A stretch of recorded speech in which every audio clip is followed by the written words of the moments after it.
반갑습니다. 오늘도 제 이야기를 찾아주신 여러분, 진심으로 환영합니다. 귀로 듣는 이야기, 지금 시작합니다. 이야기를 시작하기에 앞서 구독, 좋아요는 이야기 제작에 큰 힘이 됩니다. 잊지 말고 꼭 눌러주시면 감사하겠습니다.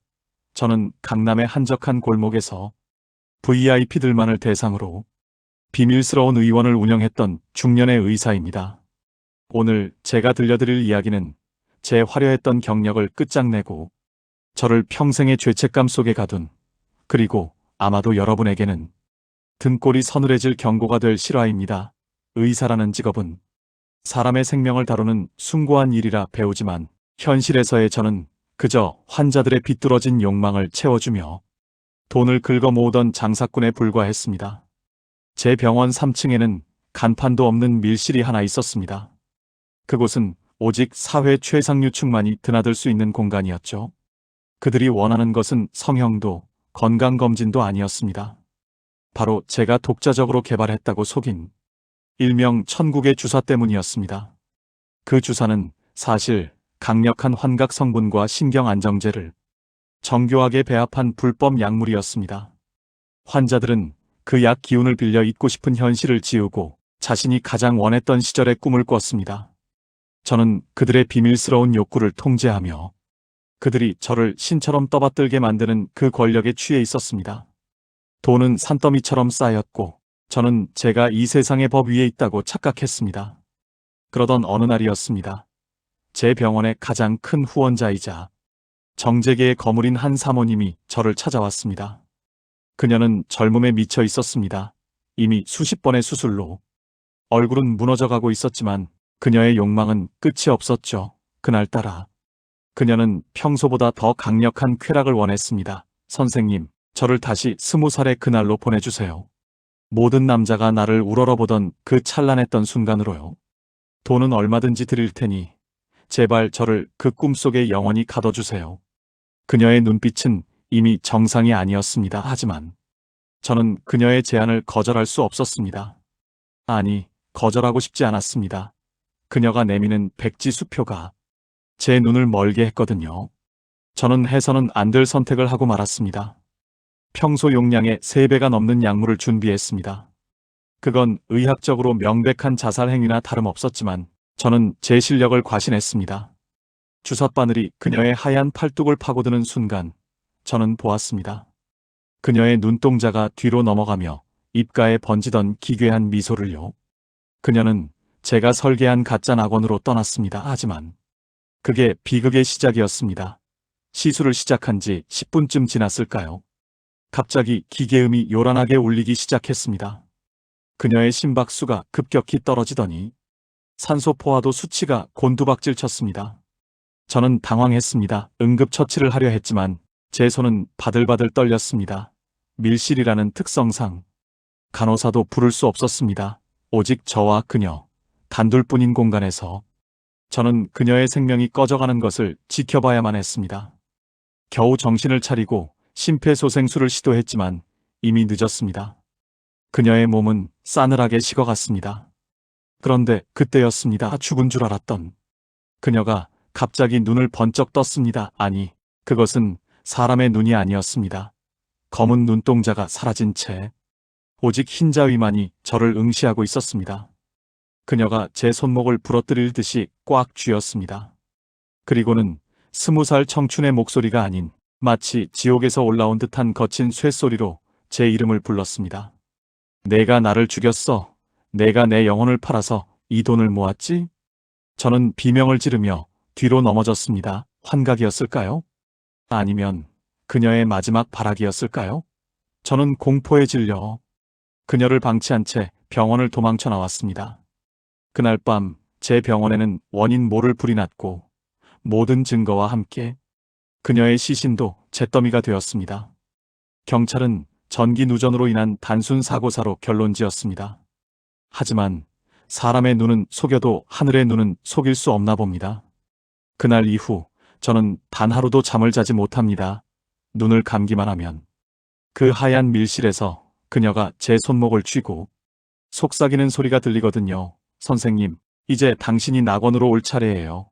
저는 모든 재산을 처분하고 지금은 시골의 작은 요양원에서 치매 환자들을 돌보며 속죄하고 있습니다. 하지만 제 오른손목에는 아직도 선명한 손자국이 남아 있습니다. 아무리 씻어도 지워지지 않는 그날 그녀가 남긴 죽음의 낙인 말입니다. 여러분, 인간의 욕심은 끝이 없고 그 끝은 언제나 파멸입니다. 제가 저지른 이 끔찍한 실수가 제 영혼을 갉아먹고 있습니다. 부디 저처럼 어리석은 선택으로 인생을 망치지 마시길 바랍니다. 사실 이 뒤에 숨겨진 더 소름 끼치는 진실이 하나 더 있습니다. 화재 현장에서 발견된 사모님의 유골 말입니다. 국과수 검사 결과 그녀는 불이 나기 전 이미 사망한 상태였는데 이상하게도 그녀의 폐에서는 연기가 가득 차 있었다고 합니다. 죽은 사람이 숨을 쉬었다는 뜻이죠. 저는 아직도 그 이유를 알지 못합니다. 이야기가 조금 무서우셨나요? 하지만 이건 시작에 불과합니다. 제가 그 불타는 병원을 탈출하며 목격했던 그 기괴한 풍경들은 지금도 제 눈앞에 선합니다. 그날 밤 사모님의 차가운 손이 제 손목을 놓아주었을 때 저는 거의 실성한 상태로 복도로 뛰어나갔습니다. 뒤에서는 이미 불길이 치솟고 있었고 검은 연기가 천장을 뒤덮고 있었죠. 그런데 복도 끝에서 제가 마주친 것은 탈출하려는 사람들이 아니었습니다. 제 병원 3층 비밀 병동에는 사모님 말고도 다른 VIP 환자들이 3명 더 있었습니다. 그들은 각자의 방에서 제가 놓아준 약물에 취해 자신들만의 낙원에 빠져 있었죠. 불이 나고 경보음이 울리면 당연히 도망쳐야 하는데 그들은 그러지 않았습니다. 302호실 문이 벌컥 열리더니 평소 엄격하기로 소문난 중견기업의 박 회장이 기어나왔습니다. 그는 환각 속에서 자신이 4살 배기 어린아이가 된 꿈을 꾸고 있었을 겁니다. 그런데 그 모습이 정말 기괴했습니다. 환갑이 넘은 노인이 갓난아이처럼 옹알이를 하며 바닥을 기어다니는데 그의 눈은 초점이 풀린 채 허공을 향해 웃고 있었습니다. 회장님, 불이 났어요. 어서 일어나세요. 제가 소리를 지르며 그의 팔을 잡아 끌었지만 그는 제 손을 뿌리쳤습니다. 그리고는 아주 천진난만한 목소리로 이렇게 말하더군요. 엄마, 저기 빨간 꽃이 피었어. 너무 예쁘다. 나 저 꽃 갖고 싶어. 그가 가리킨 것은 천장에서 떨어지는 불덩어리들이었습니다. 그는 공포를 느끼는 뇌 기능이 완전히 마비된 상태였습니다. 제가 그를 억지로 일으키려 할 때 옆방인 303호실에서도 문이 열렸습니다. 그곳에는 유명한 여배우였던 한 여성이 있었습니다. 그녀는 거울 앞에 서서 타오르는 불꽃을 조명 삼아 춤을 추고 있었습니다.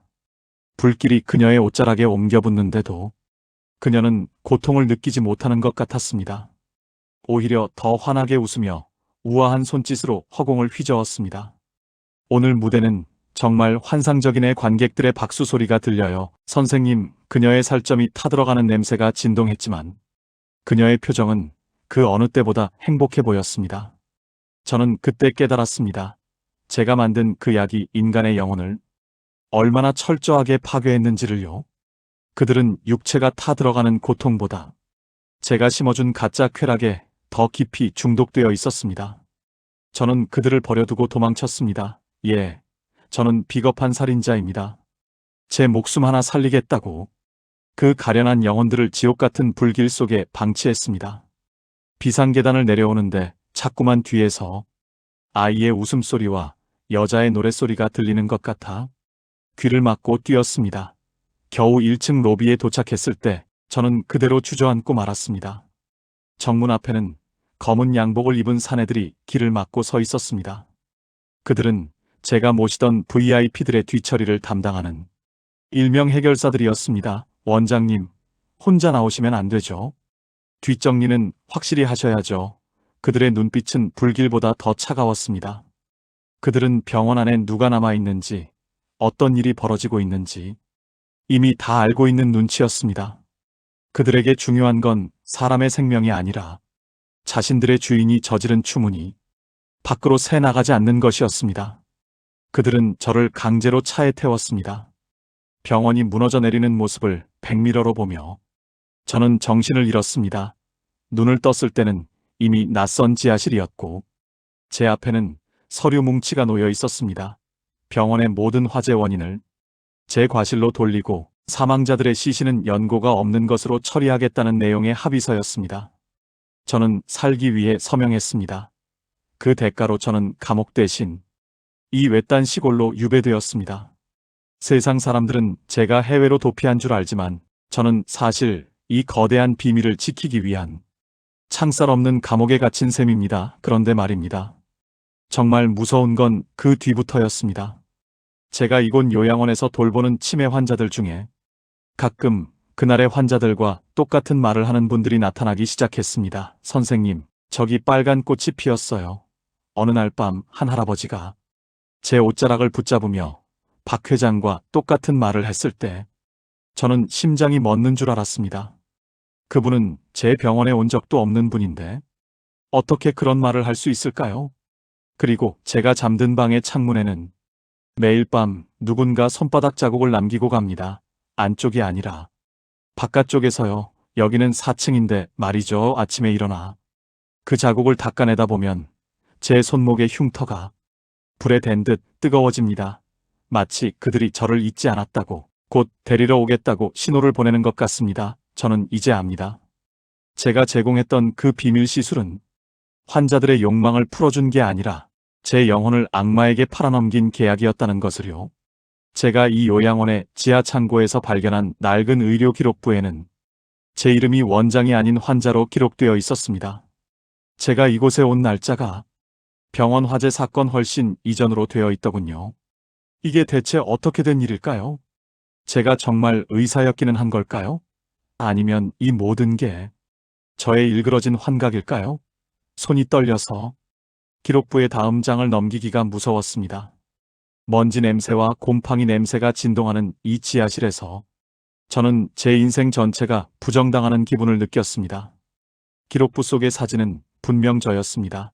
지금보다 조금 더 젊고 눈빛에 생기가 도는 제 모습이었죠. 그런데 그 사진 아래에 적힌 병명은 저를 절망하게 만들었습니다.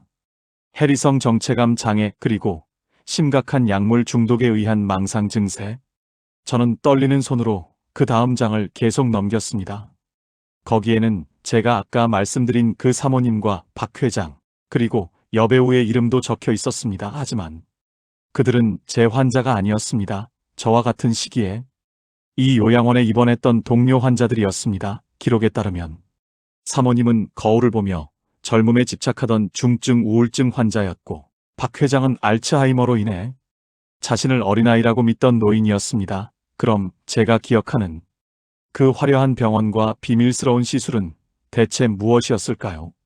제가 그들에게 주사를 놓아주며 신처럼 군림했던 그 기억들은 전부 제 머릿속에서 만들어낸 허상이었던 걸까요? 저는 머리가 깨질 듯한 통증을 느끼며 바닥에 주저앉았습니다. 그때 지하실 계단 위에서 구두 소리가 들려왔습니다. 또각, 또각. 일정한 간격으로 다가오는 그 소리는 마치 저승사자의 발걸음처럼 제 심장을 조여왔습니다. 원장님, 아니, 김 선생님, 여기서 또 무엇을 하고 계신가요? 부드럽지만 차가운 목소리의 주인공은 이 요양원의 수간호사였습니다. 그녀는 제가 처음 이곳에 왔을 때부터 저를 지극정성으로 돌봐주던 사람이었죠. 저는 그녀를 향해 기록부를 내밀며 소리를 질렀습니다. 이게 대체 뭡니까?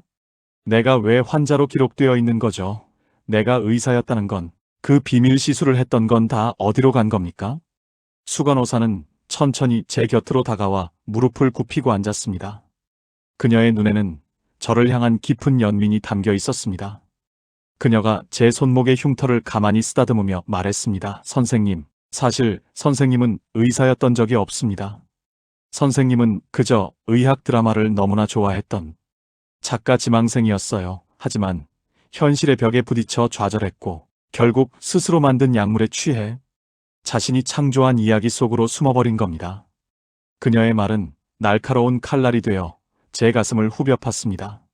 작가 지망생이라니요. 제가 겪은 그 생생한 감각들이, 환자들의 비명과 타오르던 불길이 전부 제 펜 끝에서 나온 망상이었다는 말입니까? 저는 믿을 수 없었습니다. 아니, 믿고 싶지 않았습니다. 거짓말이야. 내 손목에 있는 이 손자국은 뭐야? 그 사모님이 죽어가면서 남긴 이 증거는 어쩔 건데? 제가 울부짖자 수간호사는 한숨을 내쉬며 주머니에서 작은 거울을 꺼내 제 앞에 비추었습니다. 거울 속에 비친 제 모습은 충격적이었습니다. 제 손목을 꽉 쥐고 있는 것은 죽은 사모님의 손이 아니었습니다. 제 자신의 왼손이 제 오른손목을 피가 통하지 않을 정도로 세게 움켜쥐고 있었습니다. 선생님은 매일 밤 스스로 자신의 손목을 조르며 누군가 자신을 데리러 온다고 비명을 지르셨어요. 그 손자국은 선생님이 직접 만드신 겁니다. 저는 거울을 내던졌습니다. 파편이 사방으로 튀었고 제 뺨에 작은 상처를 냈습니다. 핏방울이 맺히는 걸 보며 저는 멍하니 생각했습니다. 그럼 박 회장님이 봤다던 그 빨간 꽃은 무엇이었을까요? 여배우가 춤을 추던 그 불길은요? 수간호사가 제 어깨를 다독이며 말을 이었습니다. 선생님이 말씀하신 화재 사건은 사실 선생님의 자취방에서 일어났던 작은 실화였습니다. 약에 취해 켜놓은 가스레인지 불꽃이 커진 걸 보고 선생님은 대형 병원이 불타는 환상을 보신 거죠. 그때 같이 있던 친구들이 선생님을 구하려다 다쳤고 선생님은 그 죄책감을 이기지 못해 그들을 VIP 환자로 둔갑시켜 죽여버린 겁니다. 자신의 무의식 속에서요. 저는 구토감이 밀려와 입을 막았습니다. 제가 저지른 끔찍한 실수는 의사로서의 의료사고가 아니었습니다. 현실을 회피하기 위해 약물에 의지하고 주변 사람들의 삶을 제 망상 속에 가두어 파멸시킨 것이 바로 저의 진짜 죄였습니다. 그때였습니다. 지하실 구석에서 아주 익숙한 노랫소리가 들려왔습니다. 아까 제가 말씀드렸던 그 여배우의 노랫소리였습니다. 수간호사의 표정이 순식간에 굳어졌습니다. 선생님, 방금 들으셨나요? 그녀도 들은 모양이었습니다. 망상이라면 저에게만 들려야 할 소리가 왜 그녀의 귀에도 들리는 걸까요? 우리는 홀린 듯 소리가 나는 곳으로 걸어갔습니다. 먼지 쌓인 선반 뒤편에 숨겨진 작은 문이 하나 더 있었습니다. 그 문틈 사이로 붉은 조명이 새어나오고 있었습니다. 제가 문고리를 잡으려 하자 수간호사가 제 손을 막아섰습니다. 하지만 저는 그녀를 뿌리치고 문을 열었습니다. 그리고 저는 그곳에서 제가 평생 잊지 못할 가장 끔찍한 진실을 마주했습니다. 그 방 안에는 수십 개의 모니터가 설치되어 있었습니다. 그리고 모니터 화면 속에는 지금 이 요양원에 있는 모든 환자의 방이 비춰지고 있었습니다. 더 충격적인 것은 각 환자의 침대 옆에 제가 보았던 그 천국의 주사와 똑같이 생긴 기계가 연결되어 있었다는 사실입니다. 화면 속의 환자들은 하나같이 황홀한 미소를 지으며 허공을 향해 손을 흔들고 있었습니다. 그리고 방금 들린 노랫소리는 스피커를 통해 흘러나오는 녹음된 소리였습니다. 저는 떨리는 목소리로 수간호사를 돌아보며 물었습니다. 이게 대체 다 뭡니까? 당신 정체가 뭐야? 수간호사는 아까의 가련한 표정을 싹 지우고 차갑게 비웃었습니다. 그녀는 제 가운 주머니에서 주사기 하나를 꺼내며 속삭였습니다. 김 선생님, 아니 원장님, 당신의 망상은 사실 아주 훌륭한 비즈니스 모델이었어요. 우리는 당신이 쓴 그 소설 같은 망상을 토대로 이 요양원을 설계했죠. 돈 많은 노인들에게 죽기 전까지 완벽한 환상을 심어주는 곳. 당신은 우리에게 가장 큰 영감을 준 최고의 실험체이자 공동 설계자였답니다. 그녀의 말이 끝나기가 무섭게 뒤에서 건장한 남자들이 들이닥쳤습니다. 그들은 제가 병원 로비에서 마주쳤던 그 해결사들과 똑같은 옷을 입고 있었습니다. 그들은 저를 강제로 의자에 앉히고 결박했습니다. 수간호사가 제 눈앞에서 주사기의 공기를 뺍니다. 투명한 액체가 끝동에 맺힙니다. 걱정 마세요. 다시 선생님이 원하시던 그 화려한 병원의 원장으로 보내드릴게요. 이번에는 절대 불이 나지 않는 영원한 낙원으로요. 주사바늘이 제 목을 파고드는 순간 저는 다시 그 하얀 밀실로 돌아왔습니다. 제 앞에는 사모님이 환하게 웃으며 앉아있고 밖에서는 박 회장님의 웃음소리가 들립니다. 저는 다시 의사 가운을 입고 청진기를 목에 겁니다. 제 목소리가 아직 들리시나요? 주사액이 혈관을 타고 흐르는 순간 제 세상은 다시 한번 뒤집혔습니다. 차갑고 딱딱했던 지하실 의자의 감촉은 순식간에 사라지고 제 발밑에는 다시 폭신하고 고급스러운 카펫이 깔렸습니다. 코끝을 찌르던 곰팡이. 냄새 대신 은은한 라벤더 향기와 비싼 향수 냄새가 진동하기 시작했죠. 네, 저는 다시 그 화려한 비밀의원의 원장실로 돌아왔습니다. 창밖에는 강남의 화려한 야경이 보석처럼 박혀있고 책상 위에는 식지 않은 에스프레소가 놓여 있었습니다. 모든 것이 완벽했습니다. 수간호사가 말했던 요양원이나 지하실 모니터 같은 건 꿈이었던 것처럼 말이죠. 그런데 이상했습니다. 분명 모든 게 완벽한데 제 오른쪽 손목이 타들어가는 듯이 아팠습니다. 거울을 보니 그곳엔 여전히 선명한 손자국 모양의 흉터가 남아 있었습니다. 그 흉터는 이 아름다운 풍경이 가짜라고 외치는 유일한 경고등 같았습니다. 그때 문이 열리고 그 사모님이 들어왔습니다. 불타 죽은 줄 알았던, 아니면 요양원에서 우울증에 시달린다던 그 여자가 눈부시게 젊은 모습으로 저를 향해 웃고 있었습니다. 원장님, 왜 그렇게 멍하니 계세요? 어서 제 낙원을 완성해 주셔야죠. 그녀가 제 앞으로 다가와 팔을 내밀었습니다. 그런데 그녀의 팔을 본 순간 저는 비명을 지를 뻔했습니다. 그녀의 하얀 피부 위로 수많은 글자가 새겨져 있었습니다. 그것은 제가 예전에 썼던 소설의 문장들이었습니다. 주인공은 결국 자신의 욕망에 잡아먹히고 만다. 그녀의 팔에 적힌 그 문장을 읽는 순간 제 머릿속에 번뜩이는 기억이 스쳐 지나갔습니다. 저는 의사도 단순한 환자도 아니었습니다. 저는 이 거대한 실험의 시나리오를 설계한 사람이었습니다. 이 요양원, 그리고 이 비밀 시술이라는 시스템 자체가 제가 쓴 소설 낙원 프로젝트의 내용이었던 겁니다. 저는 가장 완벽한 몰입을 위해 제 기억을 스스로 지우고 제 소설 속으로 직접 뛰어든 작가였습니다. 제가 저지른 끔찍한 실수란 바로 제가 만든 이야기 속에 너무 깊이 빠져버린 나머지 탈출 비밀번호를 잊어버린 것이었습니다. 저는 미친 듯이 책상을 뒤졌습니다. 제가 써내려간 원고. 어딘가에 이 지옥 같은 환상에서 깨어날 방법이 적혀 있을 것이 분명했습니다. 하지만 원고지 위에는 오직 한 문장만이 반복해서 적혀 있었습니다. 진실을 마주하는 자, 영원한 어둠 속에 갇히리라. 사모님이 제 어깨를 잡았습니다. 그녀의 손길은 얼음처럼 차가웠습니다. 그녀의 얼굴이 서서히 무너지며 요양원에서 보았던 그 늙고 병든 모습으로 변해갔습니다. 작가님, 우리가 만든 이 세계가 마음에 안 드세요? 당신이 원했잖아요. 아무도 고통받지 않고 누구나 원하는 모습으로 살 수 있는 세상을 만들고 싶다고 했잖아요. 그런데 왜 이제 와서 도망치려 하죠? 주변의 가구들이 하나둘씩 모니터로 변하기 시작했습니다. 화려한 야경은 지직거리는 노이즈로 바뀌었고 라벤더 향기는 다시 독한 약물 냄새로 변했습니다. 저는 소리를 지르며 원장실 밖으로 뛰쳐나갔습니다. 복도에는 수많은 환자가 줄을 서 있었습니다. 그들은 모두 제 소설 속에 등장하는 인물들이었습니다. 박 회장님, 여배우, 그리고 제가 이름도 붙여주지 않았던 수많은 단역들까지요. 그들은 모두 똑같은 표정으로 저를 바라보며 입을 맞추어 말했습니다. 다음 장을 써주세요. 우리의 고통을 끝내줄 다음 장을 써주세요. 저는 그들을 밀쳐내고 복도 끝에 있는 비상구로 향했습니다. 그 문만 열면 현실로 돌아갈 수 있을 것 같았습니다. 하지만 문을 연 순간 제 눈앞에 나타난 것은 낭떠러지가 아니라 거대한 서버실이었습니다.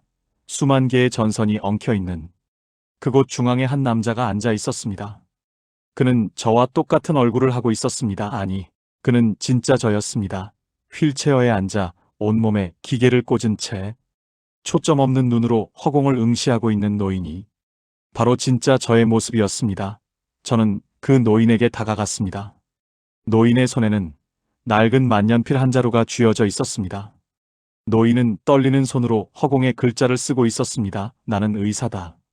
나는 사람들을 구원한다. 이것은 실수가 아니다. 그는 자신이 만든 환상 속에서 의사라는 역할을 수행하며 스스로를 속이고 있었던 겁니다. 자신의 육체가 늙고 병들어가는 현실을 잊기 위해 자신이 저지른 과거의 모든 과오를 비밀 시술이라는 화려한 명분 뒤로 숨긴 채 말이죠. 그때 제 뒤에서 수간호사의 목소리가 들렸습니다. 이제야 진짜 자신을 만나셨군요. 김 작가님, 아니, 0번 환자님. 그녀는 제 진짜 모습인 그 노인의 머리에 연결된 전선을 어루만지며 차갑게 웃었습니다. 당신이 만든 이 낙원 덕분에 수많은 부자가 행복하게 죽음을 맞이했어요. 당신의 뇌는 우리 회사의 가장 소중한 자산이죠. 당신이 꿈을 꿀수록 우리는 돈을 벌고 세상은 평화로워지거든요. 그러니 제발 쓸데없는 진실은 잊고 다시 의사 선생님으로 돌아가세요. 저는 노인의 손에 들린 만년필을 뺏으려 했습니다. 이 모든 미친 짓을 끝내야 했습니다. 하지만 제 손은 노인의 몸을 통과해버렸습니다. 저는 그저 노인의 뇌가 만들어낸 또 다른 인격, 즉 망상에 불과했던 겁니다. 저는 절망하며 바닥에 주저앉았습니다. 제가 의사로서 저질렀다던 그 끔찍한 실수는 사실 이 시스템의 오류를 발견하고 깨어나려 했던 제 무의식의 저항이었습니다. 사모님이 죽어가던 그 순간은 제 뇌의 한 부분이 괴사하던 순간이었고 병원의 화제는 제 기억장치가 과부하로 타오르던 모습이었습니다. 청취자 여러분, 저는 지금 어디에 있는 걸까요? 여러분에게 사연을 보내고 있는 저는 진짜일까요? 아니면 노인의 뇌 속에서 떠다니는 데이터 조각일까요? 간호사가 다시 다가옵니다. 이번에는 더 크고 날카로운 주사기를 들고 있네요. 그녀가 제 귓가에 속삭입니다. 작가님, 이번 에피소드는 여기까지예요. 다음 이야기는 더 자극적이고 화려하게 준비해 주세요. 구독자들이 기다리고 있거든요. 제 시야가 다시 흐려집니다. 멀리서 박 회장님의 웃음소리가 들리고 여배우의 노랫소리가 들려옵니다. 저는 다시 가운을 입습니다. 손목의 흉터를 시계로 가리고 거울을 보며 연습합니다. 안녕하세요. VIP 의원에 오신 것을 환영합니다. 당신의 모든 욕망을 이루어 드릴게요. 이 이야기가 끝나면 저는 다시 모든 것을 잊고 여러분을 진료할 겁니다. 혹시 여러분 중에 밤마다 누군가 자신을 지켜보는 것 같거나 주변의 풍경이 순간적으로 노이즈처럼 흔들리는 걸 보신 분이 계신가요? 그렇다면 조심하십시오. 당신도 이미 제 소설 속의 등장인물일지도 모르니까요. 제가 저지른 가장 끔찍한 실수는 제가 만든 이 가짜 낙원에 당신들까지 초대해버린 것일지도 모릅니다. DJ님, 이제 정말 제 시간이 다 된 것 같습니다. 마지막으로 곡 하나 신청해도 될까요? 제가 소설을 쓸 때 즐겨 듣던, 하지만 이제는 제목조차 기억나지 않는 그 슬픈 진원곡을 들려주세요. 저는 이제 펜을 놓습니다. 아니, 주사기를 잡습니다. 여러분, 우리 꿈속에서 만나요. 영원히 깨지 않는 가장 행복한 지옥에서요.